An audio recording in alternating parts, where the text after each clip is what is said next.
Hello kiddos of class 9, welcome to Mathmin videos. I hope you all are doing good. The topic of today's video lecture is from unit 7. We are going to understand B reading, which is titled as Antony's Speech, and it's by Sir William Shakespeare. So before I get into the actual topic, I'd first like to give you a very quick insight of the life and works of Sir William Shakespeare. We shall then go ahead and understand the play Julius Caesar, because the topic given here has been extracted from the play Julius Caesar. So without further ado, let's quickly get started into understanding the life and works of Sir Shakespeare. We all know that Sir Shakespeare is the world's renowned poet, playwright and an actor. He is popularly known as the national poet of England and also famous by the title the Bard of Avon, or sometimes he is simply referred as the Bard. Bard refers to the greatest poet. Now let me tell you that we do not have a lot of evidence or records related to Sir Shakespeare's private life, so it's believed that he was born on 23rd of April 1564 and was baptized on 26th of April 1564 at Stratford upon Avon, Warwickshire, England. His parents were John and Mary Shakespeare, and he was the third of 8 children in the family.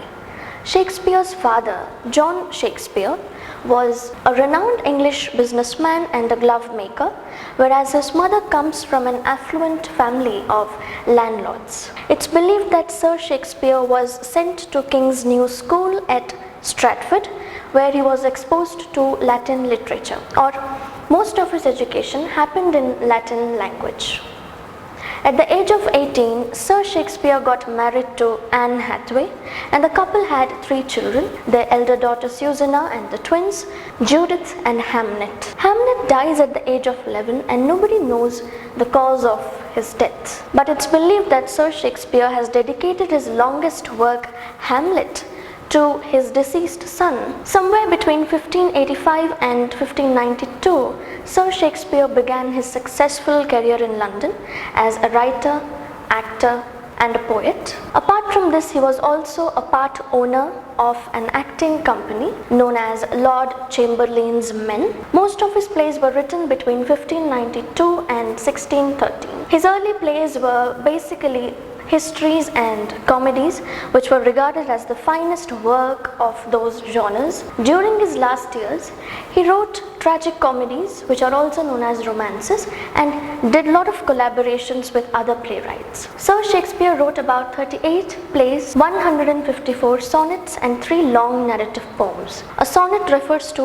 a 14-line poem. All of his plays have been categorized under various categories ranging from comedies, histories, tragedies and tragic comedies, which are also known as romances, as I said.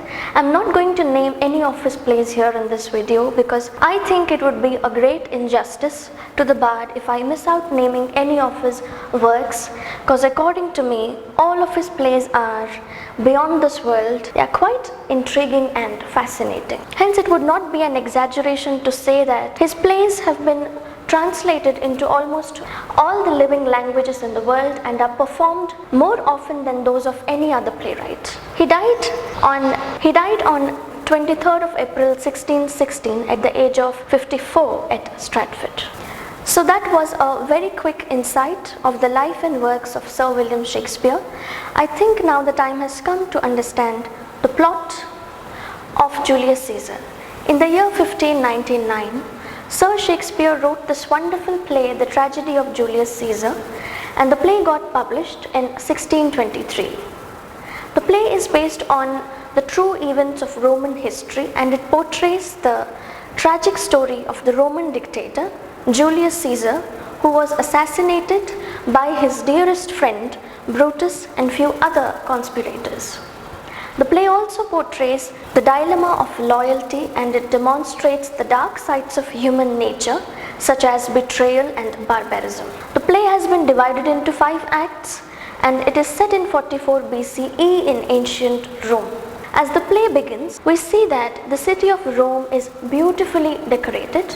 There are statues of Julius Caesar everywhere, and the people of Rome are quite excited and busy in the celebrations because it's the day of a great festival, Lupercal, and it's also the day of Caesar's victory because he has just defeated his arch rival's sons in a battle. So all the Romans have gathered there to witness the triumphant parade of Julius Caesar.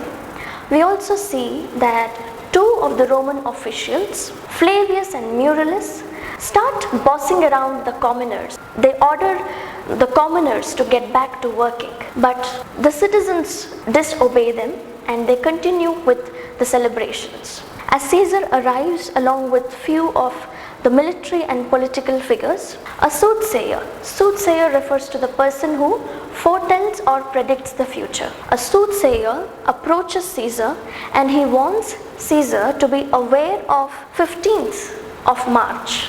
He says that there is a threat to Caesar's life on 15th of March and that he should be very careful.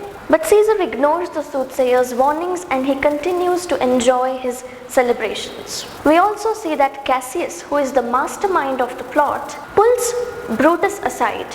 Brutus is a loyal friend of Caesar, and the two men, Cassius and Brutus, begin to converse.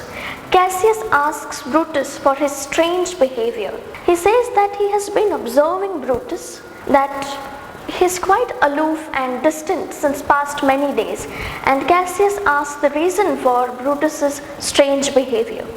Brutus replies to Cassius saying that he has been in a battle with himself. He is apprehensive of the fact that Caesar is overconfident and ambitious by nature. So what if he tries to abuse his power in the future? What if he tries to dominate the citizens of Rome? They might lose their voice under his rule. He might make the citizens of Rome as his slaves, and the republic might fall apart when the people get into civil war. And he cannot just let that happen. When Cassius listens to Brutus's concern, he tries to take advantage of the situation, and he starts to poison the mind of Brutus against Caesar, because Cassius is cunning and he hates Julius Caesar. He just can't digest the fact that Caesar is becoming the sweetheart of Roman. So he has to do something about it, and he cannot let Caesar become the dictator of Rome. And he begins by provoking Brutus against Julius Caesar. He tries to flatter Brutus in the beginning. He says that he is truly a genuine politician who actually cares about the Roman citizen and that he has been underestimating his powers. He then suggests that both of them, Cassius and Brutus, should immediately do something about Julius Caesar. They should not let him become the dictator. They should do something to save the Roman Empire. As Brutus is lost in the thoughts, as he begins to contemplate over Cassius's words, we see that Julius Caesar tells to Antony. Antony is another good friend of Julius Caesar, and he is also a political figure. Now Julius Caesar tells Antony that he deeply distrusts Cassius. After saying this, the two men, Julius Caesar and Antony, leave the place. When the two gentlemen leave the place, another conspirator, Casca, arrives, and he tells to Cassius and Brutus that Mark Antony has just tried to offer the kingly crown to Julius Caesar. He tried to offer it thrice, but Julius Caesar refused it each time. He fell on the floor and he started to have seizures. Despite his display of weakness, the Roman citizens still love him so much. And he says that it's strange as to why people love him so much. He's just a human being, but people look up to him as God, and they should do something about Julius Caesar. So basically, both the conspirators here, Cassius and Casca, try to brainwash Brutus against Julius Caesar. Shortly after the discussion, Brutus takes leave of two men, Cassius and Casca, and he goes back to his home. As he begins to contemplate over Cassius's words, he discovers few letters in a corner. As he begins to read the letters, he understands that the letters were apparently written by the Roman citizens, and the letters state that the Romans are not actually happy by Julius Caesar. All this display of love, affection, admiration is just out of fear. They are scared of Julius Caesar. They are not brave enough to speak against him. And Julius Caesar is not somebody who would take no for an answer. They are already his slaves and they are extremely worried about their future. As Brutus reads this, he gets convinced that whatever Cassius had told him during the celebrations was absolutely right. People are not happy. In fact, they are scared of Julius Caesar. But the truth is something else. The letters were actually forged and planted there by Cassius in order to make Brutus believe that people are not happy with Julius Caesar, so that he could convince Brutus in the assassination of Julius Caesar. Now, after reading the letters, Brutus makes up his mind that he has to take a strong decision or do something about Julius Caesar. Shortly afterwards, Cassius and other conspirators arrive at Brutus's home and a meeting is held where Cassius, Brutus and other conspirators make a decision that they are going to lure Julius Caesar out of his home and they would murder him. While the discussion is going on, Cassius suggests that he deeply distrusts Mark Antony and they should also kill Mark Antony because he might hinder their plans. He might do something that would ruin their plan of, murdering Julius Caesar. But then Brutus intervenes. He disagrees with Cassius's idea and he says that too many murders might make them look less genuine. Then people of Rome may not believe them. They might look suspicious. Because there are two things they have to do. The very first thing is to murder Julius Caesar, and the second important thing is to justify the murder. So if they kill Mark Antony, people may not believe them. Hence they decide to spare Mark Antony and they decide him to send elsewhere at the time of Caesar's murder. Now, after everything has been discussed, the conspirators take leave of Brutus, and as the men leave, we see that Brutus's wife Portia approaches Brutus and she asks him about what's going on. But Brutus doesn't disclose any of their plans and he dismisses her. Now the scene shifts from Brutus's home to Caesar's home, and we see that Caesar receives an invitation saying that he is invited to the Senate House. Senate House is the place where meetings are held. And they say that Caesar's presence is needed.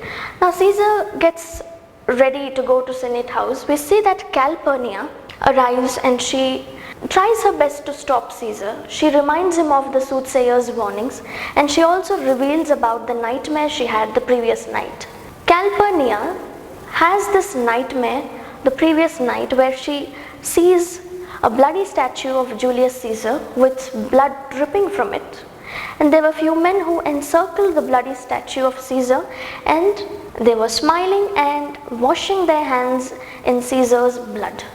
When Calpurnia reveals about the nightmare and warns about the imminent danger, Caesar laughs and he pompously says in an arrogant tone that danger is aware that Caesar is more dangerous. In fact, danger and I are the lions. We were the cubs of same litter, but I was born first. Hence, I am more dangerous and terrible. So I will go. When Caesar says this, Calpurnia confronts Caesar, saying that his overconfidence is getting better of his wisdom. His wife also tells that he is losing his sanity because arrogance and overconfidence are getting into his mind.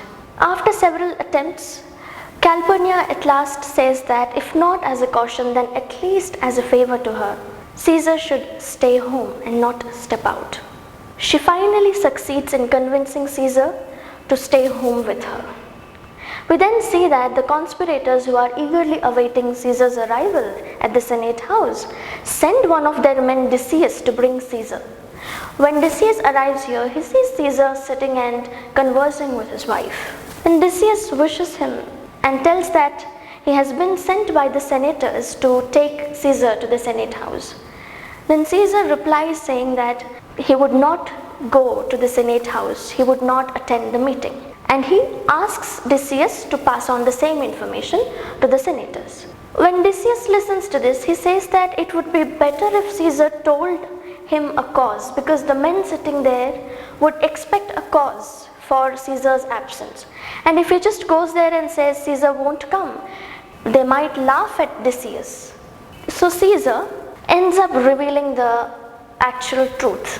He tells Decius about Calpurnia's nightmare, and he also tells everything about the soothsayer's warnings. Decius then plays his cards. He says that the whole interpretation of the nightmare is wrong. Calpurnia has misinterpreted her dream and there is no danger out there.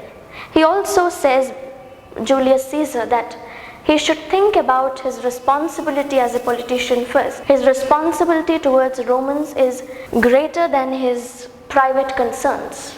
He convinces Caesar, and Caesar finally steps out of his home.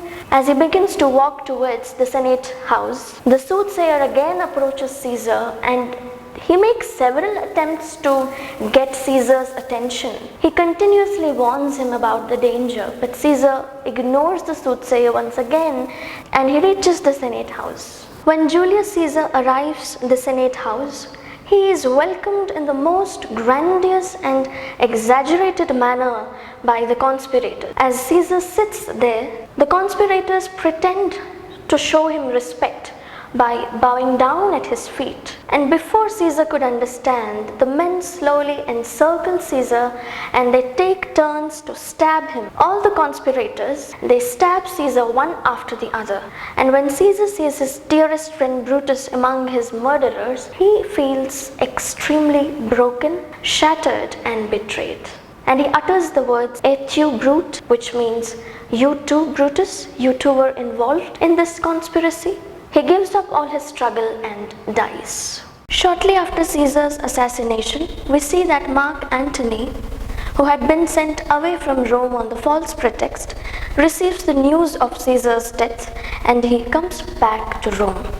When Antony arrives, it doesn't take him long to realize about who might have murdered Julius Caesar, but he pretends to be not bothered. He goes to Caesar's conspirators, Brutus and Cassius, and convinces them that he is on their side and would not expose them to Romans.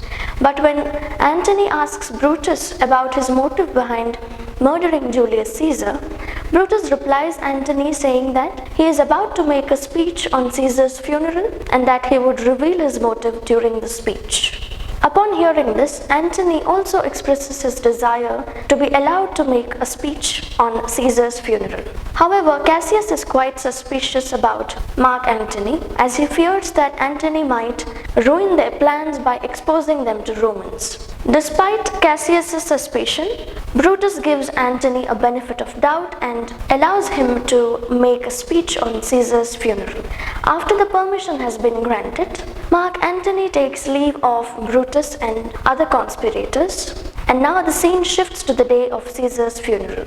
We see that both the men, Brutus and Mark Antony, are about to give their respective speech. Brutus first addresses Roman citizens. He begins by saying that Caesar was an ambitious man and he was actually planning to turn Romans as his slaves. So Brutus had killed Julius Caesar in order to save the Roman Empire. He manipulates the minds of Romans in such a way that they start believing that Caesar was actually cunning and ambitious. After successfully poisoning the minds of Romans against Julius Caesar, Brutus turns the pulpit over to Antony and exits. When Mark Antony arrives, he changes the whole perception of Romans towards Brutus and Julius Caesar. He questions the motive of Brutus by repeatedly calling him an honorable man. He delivers a sarcastic and rousing speech which makes Romans realize that they have lost the greatest ruler and that they have been manipulated and fooled by Brutus and other conspirators. Not only does Antony make Romans realize, he also provokes the citizens and makes them drive Caesar's conspirators out of the city, and he also fights a battle at the end and seeks vengeance for Caesar's death. Let us now start reading the very famous and highly sarcastic speech of Mark Antony. Now, the reason why the speech is sarcastic is because of the fact that Mark Antony has repeatedly praised Brutus by calling him an honorable man. Now, you might think, what's wrong with the praise? Well, let me give you an example. Let's say that you're praised by a person. If the person praises you a couple of times, you take it in a positive way. It appears convincing, but what if the person goes on praising you by using the same set of words? Well, you get confused and cease to make the difference between praise and mockery. The same thing happens here in Antony's speech. He basically questions the motives of Brutus and the other conspirators. Antony begins his speech by addressing the Roman citizens as his friends. He says, "Friends, Romans, countrymen, lend me your ears." Now, the reason why Mark Antony wants to refer Romans as his friends is because he doesn't want to connect with the citizens as a political figure. He rather wants to present a friendly version of himself. So he calls Romans as his friends. He then asks them to pay attention on what he has to say. Antony continues his speech by saying, "I come to bury Caesar, not to praise him." Now, when he says this, when he says that he has come to bury Caesar and not to praise him, the line appears to be quite ironic because the words say one thing but they mean another. By saying this, Antony means that he has not arrived there to praise or flatter Julius Caesar. His motive of the speech is beyond what people are thinking. He has come there to put an end to Caesar's discussion by clearing all the negative charges that have been leveled against Caesar by Brutus and other conspirators. He then continues saying, "The evil that men do lives after them, the good is oft interred with their bones."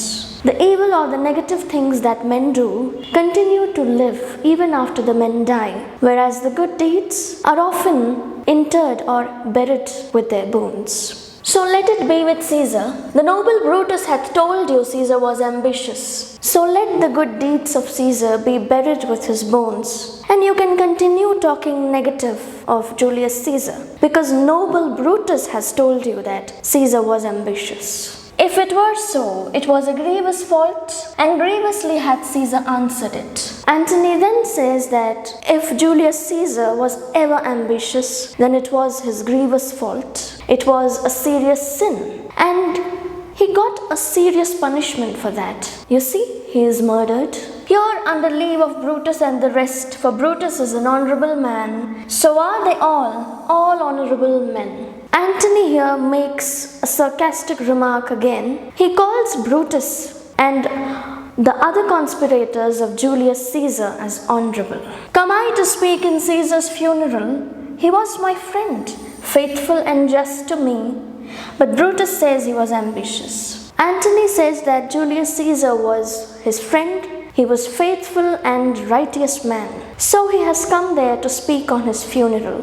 Despite the fact that Julius was loyal and true to him, Brutus still calls him ambitious. After all, Brutus is an honorable man. And Brutus is an honorable man. He had brought many captives home to Rome, whose ransoms did the general coffers fill. Did this in Caesar seem ambitious? He then goes back to Julius Caesar. He refreshes the memories of the Romans by reminding them of the sacrifices that Caesar made for Roman Empire. He says that Caesar made a lot of sacrifices by bringing captives to the Roman Empire. Was he being ambitious in doing so? Was it his ambition to sacrifice for the Roman Empire? When the poor have cried, Caesar hath wept. Ambition should be made of sterner stuff. Yet Brutus says he was ambitious, and Brutus is an honorable man. He then says that Julius Caesar cried every time the poor people wept. Ambitious people are stronger. They are not sensitive. They are stern. They are stubborn. If Julius Caesar was ambitious, then what made him cry when the poor people wept? Yet Brutus calls him ambitious, and Brutus is an honourable man. You all did see on the Lupercal, I thrice presented him a kingly crown, which he did thrice refuse. Was this ambition? He then reminds Romans of the day of Lupercal, where they were celebrating Caesar's victory. He tells them that he offered the kingly crown to Caesar thrice and he refused it. Was that his ambition? Was he being ambitious in refusing the kingly crown? Yet Brutus says he was ambitious, and sure, Brutus is an honourable man. You see the sarcasm here? He then goes back and says, despite refusing the kingly crown, Brutus calls him ambitious. And of course, Brutus is an honourable man. I speak not to disprove what Brutus spoke, but I am here to speak what I know. Antony says that he's not making a speech to prove Brutus wrong. He's instead making a speech to speak of what he knows about Julius Caesar. You all did love him once, not without cause. What cause withholds you then to mourn for him? He then asks Romans that they all once loved Julius Caesar and they did it without a cause. They admired him. They erected statues of Caesar everywhere. Then why aren't they weeping over his death? Why aren't they grieving over his corpse? What is stopping them? O judgment, thou art fled to brutish beasts, and men have lost their reason. Bear with me. Mark Antony says with great exasperation that the judgment has gone away with the brutish beasts. Here there's a pun intended. Brutish beasts is actually being told to Brutus and the other conspirators. He is calling Brutus as brutish beast. And the judgment has gone away because he has successfully manipulated the minds of Roman citizens. And they have lost their reason. They have lost their rationality. Bear with me. My heart is in the coffin there with Caesar, and I must pause till it comes back to me. He then says in an apologetic tone to bear with him, because previously he had used harsh words by calling Brutus as a beast. So he apologizes, saying, bear with me. He then gives an explanation saying that he is unable to overcome the death of his dear friend Julius Caesar, as his heart is still in Caesar's coffin, and he must pause till his heart gets back to him. By saying this, he indirectly means that he will be at peace with himself when Caesar's death is avenged, when the revenge is taken, when the justice is brought to Julius Caesar. As Antony ends his speech, Romans turn quite outrageous and they burn down the houses of Brutus and other conspirators. Not only do they burn the conspirators' houses, they also drive them out of Rome. And we see that Caesar's adopted son Octavius arrives and he joins hands with Antony, and the two men decide to fight a battle against Brutus and the other conspirators. Here on the conspirators' camp, Brutus and Cassius, who are out of Rome now, get into a heated argument where Brutus realizes how cunning and selfish Cassius is. But then the duo soon reconciles, and Brutus reveals the fact that he is heartbroken because his wife Portia had killed herself in his absence. They then decide to raise army out of Rome and fight a battle against Antony and Octavius. After having decided about fighting a battle, we see that Brutus sees the spirit of Julius Caesar on the same night, and the spirit of Caesar tells Brutus that he would soon meet Julius Caesar again on the battlefield. We then see that Mark Antony and Octavius march their army towards Brutus and Cassius. When Cassius and Brutus realize that they have been surrounded by Antony and Octavius's army, Cassius sends one of his men, Pindarus, to see what's happening. When Pindarus goes out to see what's happening, he discovers that Titinius, who is the dearest friend of Cassius, is encircled by a group of men. So Pindarus concludes that Titinius has been caught and is murdered. When he reveals the information to Cassius, Cassius is heartbroken and unable to bear the loss of his dear friend. He asks one of his soldiers to kill him. Thus Cassius ends his life. We then see that Titinius arrives shortly after Cassius's death, because Titinius was not dead, and the men who surrounded him were actually a group of cheerers. they were cheering Titinius. But when Titinius discovers the corpse of Cassius, he too feels shattered and he also kills himself. Brutus gets the news of the tragic deaths of Cassius and Titinius. However, he continues to take on Romans. But when he realizes that his army is on the losing side, Brutus gives up his hopes and he asks one of his men to hold a sword. We see that Brutus comes running towards the sword and impales himself against it. He utters the words, "Now Caesar's soul can rest in peace," and he dies. Thus, the conspirators of Julius Caesar die one after the other. Shortly after the conspirators' death, we see that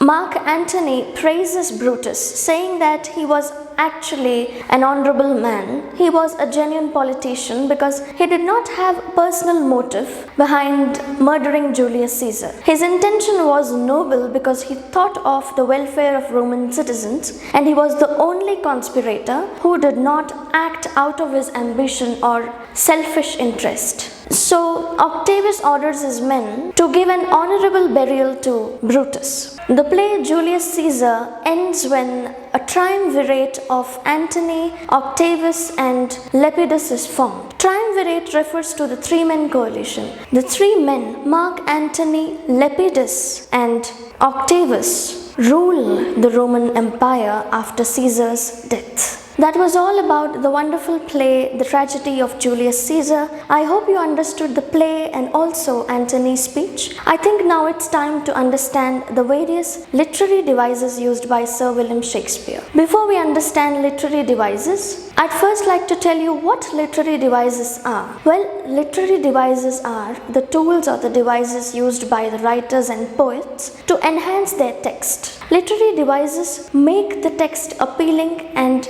they help in keeping the reader interested and focused throughout his or her reading. So let us quickly understand the various literary devices that Sir Shakespeare used in order to spice up Antony's speech. The first literary device used by Sir William Shakespeare is asyndeton.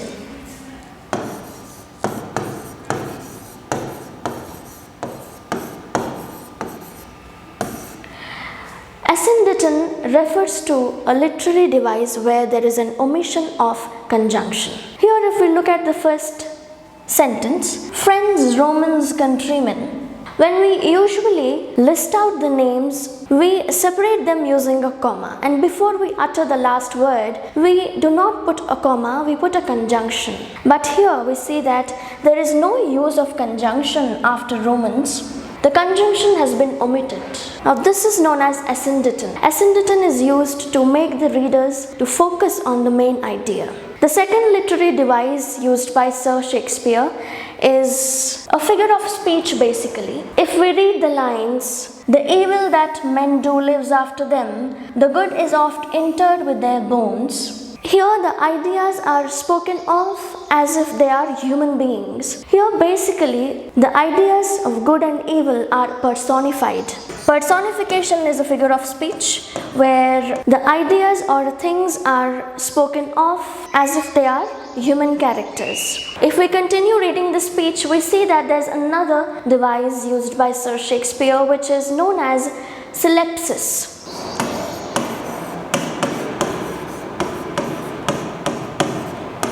Syllabuses is a device where we use one word to talk about two different ideas. See, if we read, "If it were so, it was a grievous fault, and grievously hath Caesar answered it." Here Sir Shakespeare has used the word grievous as a syllabuses because the same word is used to talk about two different ideas. In the first sentence, it's used to talk about the fault, and in the second sentence, it's used to talk about the way Caesar is punished. So this is syllabuses. Another important device used by Sir William Shakespeare is antistroke. Antistroke. Antistroke refers to a literary device where there is a repetition of words or phrases. We see that Antony has repeatedly used the line, "Brutus is an honorable man." Brutus is an honorable man has been repeated multiple times in the text. Hence, this line is an example of Antistroke. As we continue to read, we also discover that there are various rhetorical questions being used. Rhetorical questions refer to the questions which are asked to create a dramatic effect. They are not asked in order to get an answer, they are instead asked to create a dramatic effect. Rhetorical questions are the questions whose answers are known or they are self-explanatory. Everybody knows the answer, but still they are asked to give a dramatic effect. If we look at the questions like, was this ambition? Did this in Caesar seem ambitious? And finally, there's the use of a very famous literary device which is known as aposiopesis. Aposiopesis. Aposiopesis is a device used to cut off from the speech. See here, when we read Antonys Speech, Antony breaks off his speech abruptly. Such breaking off of the speech is known as aposiopesis. Whenever a speaker is overwhelmed by his emotions, he abruptly breaks off the speech. If we read the lines, my heart is in the coffin there with Caesar and I must pause till it comes back.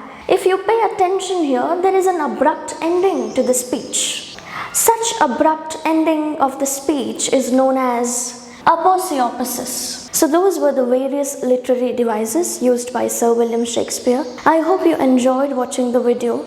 And if you did, please do not forget to like, share, subscribe and also press the bell icon to be notified each time we upload a new video. We shall soon meet with some other interesting topic.